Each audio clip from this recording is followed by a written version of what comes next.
I went to the new plug, which you see here on the top. Ran it back a little ways. Went with individual aviation splices. Ran it through this loop here, so it stays way out of the way of the steering column. It'll start and run off the key, no problem.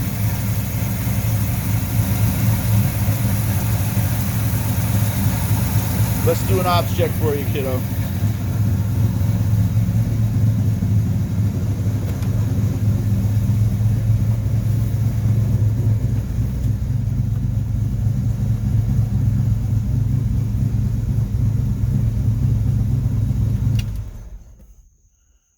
Twist the key.